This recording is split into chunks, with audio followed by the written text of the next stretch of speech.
big announcement, not necessarily announcement, I should say the big reveal from Warner Brothers was, of course, Wonder Woman 1984.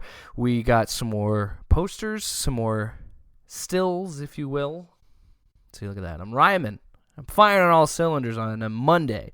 Look at me go. But yeah, the biggest news of all of it was the first trailer. It's called a teaser. I know I've probably talked about it on this show before, but I really hate that we're in the era where everything is teasers. And we have all these different trailers. We have like 3 or 4 trailers. Just give me 1 or 2 and be done with it. And I hate the idea of it being a teaser trailer. Normally a teaser trailer would be like a logo. It's not even a minute, maybe 30 seconds. It's a flash of an image, or it's one quick cut, and it's something to tease you, I'm doing air quotes, into seeing something. Now a teaser trailer is a full-blown trailer that we don't even just call a trailer. It's annoying. Regardless, I want to break down... I'm not going fully in-depth on the trailer because there's a lot that I want to talk about today, so I will just give you... Because with the CCXP, I also have some other news that came out today that I want to talk about. But what I've seen of this trailer, of the teaser trailer, what I gathered from it was it's going hard into the 80s vibe. And I like the idea that these Wonder Woman movies are period pieces, where it was very similar to Captain America, the First Avenger, where that was in World War II, and Wonder Woman was set in World War I. I really dig that they kind of had that vibe, but where they're going to be different than Captain America, well, yes, Wonder Woman is obviously around in modern times because she was during Justice League. They're going to actually, in her own movies, kind of piece together what character she is in the Justice League. And whereas you can't really do that with Steve Rogers because, yes, he's a super soldier, but he's not a mortal god like Wonder Woman is. So you can't really tell those kind of stories of piecing it together to be the character that he is, that we love in the first Avengers movie. But you can do that with Wonder Woman. I kind of dig that they go the period piece route and they kind of jump around. I think it's strange that they jump from World War I to 1984. A little strange. I get it, though. I completely understand the idea of it because you're giving in a whole new aesthetic and a whole new style where you can have a little bit more fun. So you can still tell those period piece type stories like you could in World War I, but you're having more fun because it's the 80s. The 80s is probably the most fun decade you could tell in a movie as a period piece because there's so much that happened and so much going on. I've said it several times. I have this weird love and affinity and nostalgia for an era that I wasn't even alive in. I was born in 1993, so I don't have the same attachment to someone that, actually was around during 1984. And even I was like, that's awesome. That's great.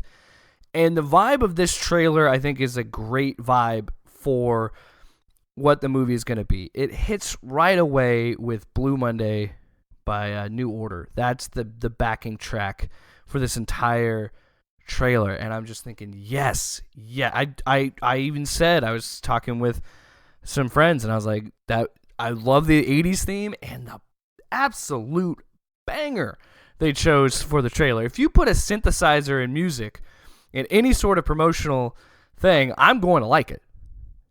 Bar none. I don't care what the source material or what the plot of the movie is going to be. If there's synth in it, in a trailer, boom, I'm in. I'm going to get my ticket. I'm excited about it.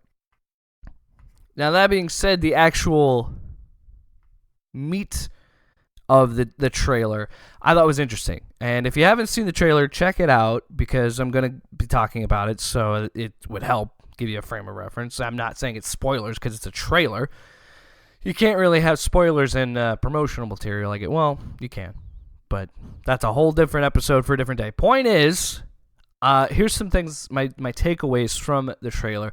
I was interested that they brought in Steve. I know that Chris Pine was in it and that he was going to be playing a role, but what I interpreted as, he was just going to be like in her subconscious, kind of, but not really, because it's not that, but like a force ghost in a way where he's, guiding her subconsciously. He's not alive and he's not a part of it, but he is like her moral compass and her way of making decisions, kind of how he was in the first movie, but with him not actually physically being there. But that's not the case from this trailer. He is actually chatting with her and he's a part of the story, and he's still kind of playing the man out of time role that you see from Steve Rogers. You're kind of seeing that with, I want to say Steve Trainer. I'm gonna have to Google that. Maybe it's Trevor. I gotta Google this real quick. But the point is, I was surprised. I'm not mad about it, because there's so many other things you could be. It's Steve Trevor. I knew it was something. I know not Trainer. I was like, that's too vague. Steve Trevor is a more common name all around, right? So Steve Trevor's in it. Interesting choice. I'm not mad about it. I'm not going to be like, oh, I'm not going to see this movie because what was the point? Well, there were no stakes in that movie. I don't think that's true.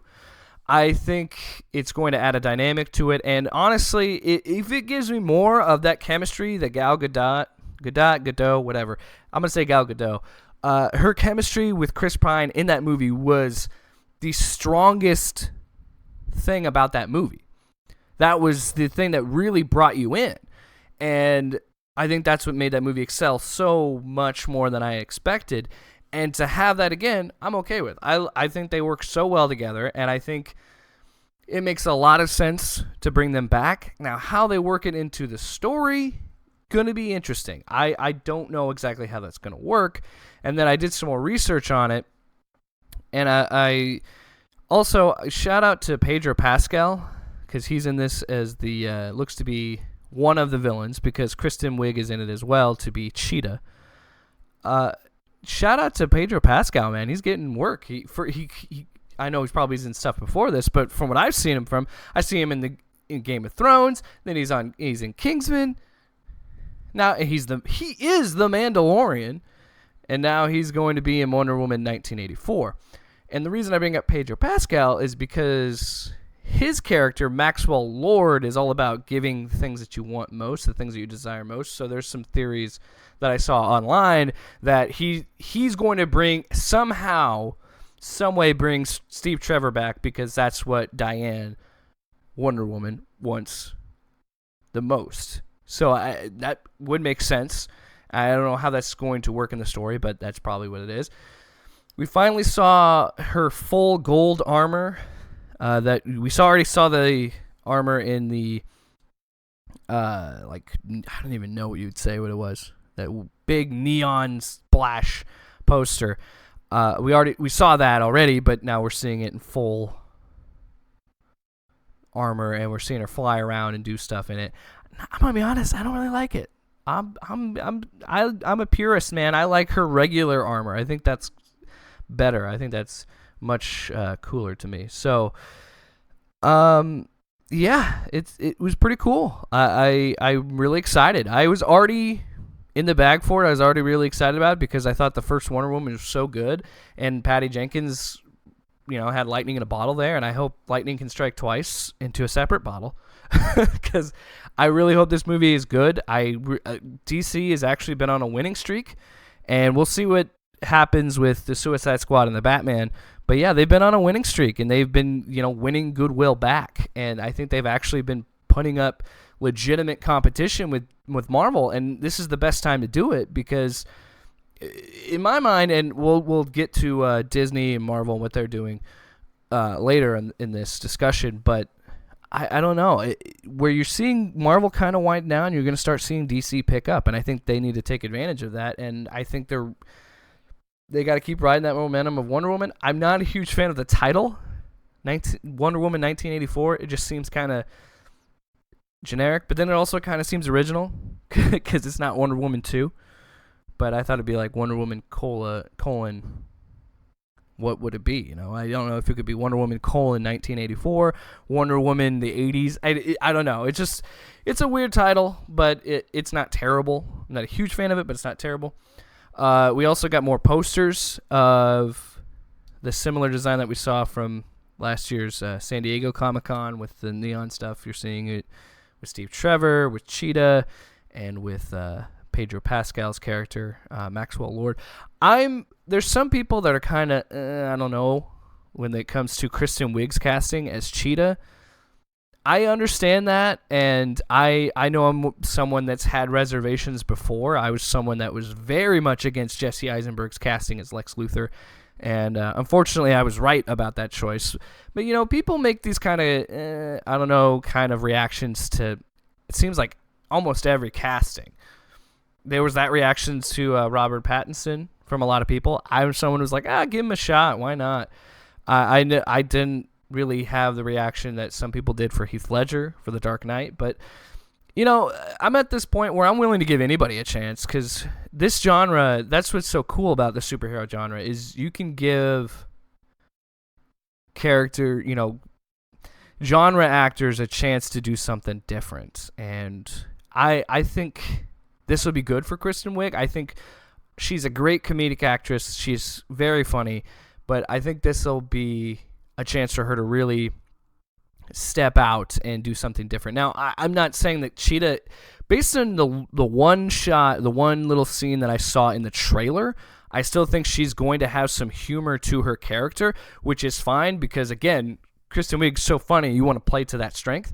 But I think that they're going to focus more on what she can do dramatically. And, again, it's a superhero movie. You can kind of have a little fun with it. So overall, Wonder Woman 1984, pretty solid trailer, very exciting. I am into it.